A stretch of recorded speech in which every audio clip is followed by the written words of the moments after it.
ఇది ఒక అందమైన ప్రేమ కథ. ఒక ఊరిలో రాము అనే అబ్బాయి ఉంటాడు. తన దగ్గర చుట్టమైన సీత అనే అమ్మాయి దూరంగా వేరొక ఊరిలో ఉంటుంది. వీరిద్దరు బంధువులైనా ఒకరికొకరు పరిచయం ఉండదు. రాముకి సీత మరదలవుతుంది. రాము డిగ్రీ చదువుతాడు, సీత ఇంటర్ చదువుతుంది. సీతకు ఒక అక్క ఉంటుంది. తనకు ఎంగేజ్మెంట్ అవుతుంది.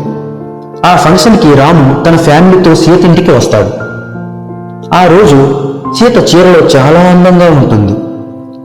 సీతను చూడగానే రాము ప్రేమలో పడిపోతాడు. కానీ సీతతో మాట్లాడడానికి రాము భయపడతాడు.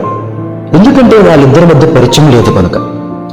సీతతో మాట్లాడే ధైర్యం చేయలేక రాము భోజనం చేసి తన ఇంటికి వెళ్ళిపోతాడు. అప్పటి నుండి రాము ఏ పని చేసినా సీతనే గుర్తొస్తుంది. ఎప్పుడెప్పుడు సీతను కలుద్దామా అని విశ్వ ప్రయత్నాలు చేస్తాడు. కానీ ఆ సిచ్యువేషన్ రాదు. సీతను మరలా కలుస్తానో లేదో అని నిరాశ చెందుతాడు.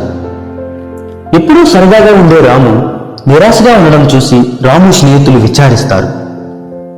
కొన్ని రోజులు గడిచాక అకస్మాత్తుగా రాము వాళ్ళ తాత మరణిస్తాడు. రాముకి తాత అంటే అపారమైన ప్రేమ.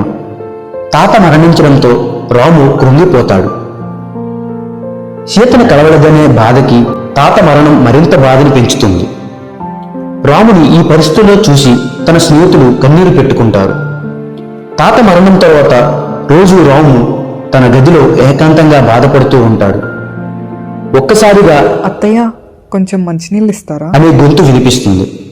ఆ మాట విన్న రాము ఆ గొంతు సీతదేమో అని పరిగెత్తుకుంటూ బయటకు వస్తాడు. చూడగానే ఎదురుగా సీత. పార్ట్ 2 కోసం ఈ ఛానల్ని సబ్స్క్రైబ్ చేసుకోండి.